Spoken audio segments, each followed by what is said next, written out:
Hello guys, welcome back to new another video.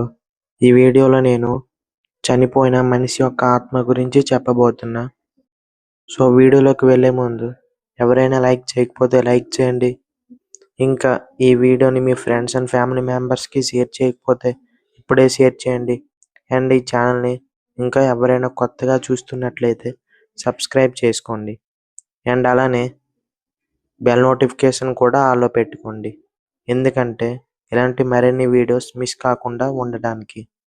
So late చేయకుండా వీడియోలోకి అయితే వెళ్ళిపోదాం. గైస్, మనకు తెలిసిన ప్రకారం చనిపోయిన మనిషి ఆత్మ యొక్క ఫ్యామిలీ మెంబర్స్ అంత్యక్రియలు చేసి 12 రోజుల కార్యం పూర్తి చేసినట్లయితే ఆ చనిపోయిన మనిషి యొక్క ఆత్మకు విముక్తి కలుగుతుంది. ఆ తర్వాత భూలోకం నుండి వేరే లోకానికి, అంటే చనిపోయిన మనిషి యొక్క ఆత్మ బ్రతికున్నంత కాలం తను చేసిన పాప పుణ్యాల ద్వారా అయితే స్వర్గానికి లేదా నరకానికి వెళ్తుందని మనకు తెలుసు. ఒకవేళ మనం చనిపోయిన మనిషి యొక్క ఆత్మకి అంత్యక్రియలు లేదా 12 రోజుల కార్యం చేయకపోతే ఆ చనిపోయిన మనిషి యొక్క ఆత్మకు విముక్తి కలగకుండా తన ఫ్యామిలీ చుట్టూ గాలి రూపంలో తిరుగుతుంది. అందుకే చనిపోయిన మనిషి యొక్క ఆత్మకు విముక్తి కలిగించడం తన కుటుంబ సభ్యుల బాధ్యత అని అంటారు.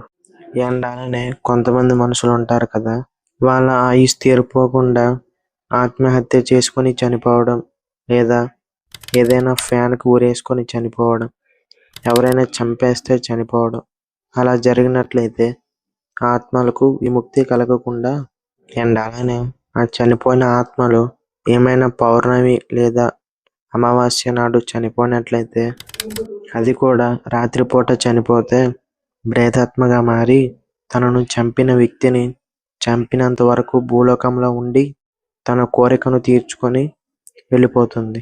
ఇలా చనిపోయి కోరికలు తీరక ప్రేతాత్మలుగా తిరుగుతున్న ఆత్మలను మంత్రగాలు పూజలు యాగాలు చేసి ఆ ఆత్మలను స్వాధీనం చేసుకుంటారు. కొంతమంది మనుషులు చనిపోయిన తర్వాత వారి ఆత్మలు 12 రోజుల కార్యం పూర్తయ్యాక ఆత్మ ప్రపంచంకు వెళ్ళిపోతుంది అని కొంతమంది నమ్ముతారు. దానిపై ఎటువంటి ఆధారాలు లేవు, కానీ అది మన నమ్మకం. చనిపోయిన మనిషి యొక్క ఆత్మ వివిధ లోకాలకు వెళ్తుంది అనే వివిధ మతాల నమ్మకం. ఆత్మ అంటే తెలుగులో జీవితాన్ని ఇచ్చే శక్తి లేదా అంతరాత్మ అని అర్థం. ఇది ప్రతి జీవిలోనూ ఉండే ఒక భాగం. దీన్ని భగవంతుని అంశంగా భావిస్తారు.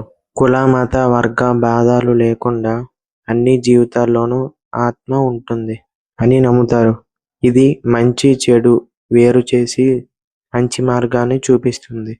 కొన్ని మతాలు అయితే ఆత్మను జీవాత్మ మరియు పరమాత్మగా విభజిస్తారు. జీవాత్మ అనేది వ్యక్తిగత ఆత్మ అయితే పరమాత్మ అనేది విశ్వవ్యాప్తమైన ఆత్మ అని నమ్ముతారు. ఆత్మ అనేది శరీరం లోపల ఉండే ఒక శక్తి. అది శరీరం చనిపోయిన తర్వాత కూడా ఉంటుంది అని నమ్ముతారు. శరీరం కేవలం వాహనం లాంటిది, ఆత్మ శాశ్వతమైనది అని కొంతమంది నమ్ముతారు. సో ఇది గైస్ ఈరోజు వీడియో. ఈ వీడియోని ఎంతవరకు చూసినట్లయితే నచ్చే ఉంటుంది, లైక్ చేయండి. అండ్ ఈ వీడియోని మీ ఫ్రెండ్స్ అండ్ ఫ్యామిలీ మెంబర్స్కి షేర్ చేయండి.